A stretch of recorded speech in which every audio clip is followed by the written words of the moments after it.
వాళ్ళను అడిగితే కరెక్టే, కానీ అసెంబ్లీకి ఆ ఛాయిస్ ఉంది, పార్లమెంట్ సీట్లకు ఆ ఛాయిస్ లేకుండా చూస్తానని హామీ ఇచ్చాడు ఆయన. ఎట్లాగంటే ఫర్ ఎగ్జాంపుల్ మహిళా రిజర్వేషన్ టాప్ 3 లిస్ట్ తీస్తారట, మహిళలే ఉన్నది, లాటరీ తీస్తారట అందులో ఒకళ్ళకి, మళ్ళీ నెక్స్ట్ 3 ఇట్లాగ వచ్చినప్పుడు లోకల్ ప్రభుత్వం గేమ్ నడపడానికి లేదు. పార్లమెంట్ వరకు ఎస్సీ సీట్లైనా అంతేనట, టాప్ 3 టాప్ 5 లెక్క కట్టి 5 లాటరీ తీసి ఒకటి.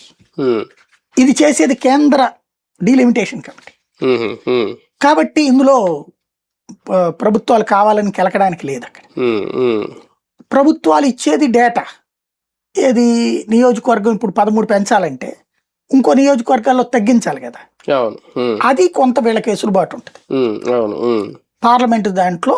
అలాగే అసెంబ్లీ సీట్లు అయితే వీళ్ళ చేతుల్లోనే ఉంటాయి. ఇదంతా తెలిసి ఫస్ట్ మెయిన్ ఎక్కడ కన్విన్స్ అయ్యారంటే ప్రతి ఒక్కళ్ళు జనాభా ప్రాతిపదికనే నియోజకవర్గాల పునర్విభజన జరగాలన్నది మనకి ఇంతవరకు ఉన్న నామ్స్, సంప్రదాయం, రాజ్యాంగంలో రాయాలి అట్లా సంప్రదాయం. అది ఆ సంప్రదాయం అమలులో చూసుకుంటే దక్షిణాది నష్టపోతుంది. ఎందుకని మనకి 9 పార్లమెంట్ సీట్లు తగ్గుతాయి ఆంధ్రాకి, తెలంగాణకి దాదాపు 7-8 తగ్గిపోతాయి.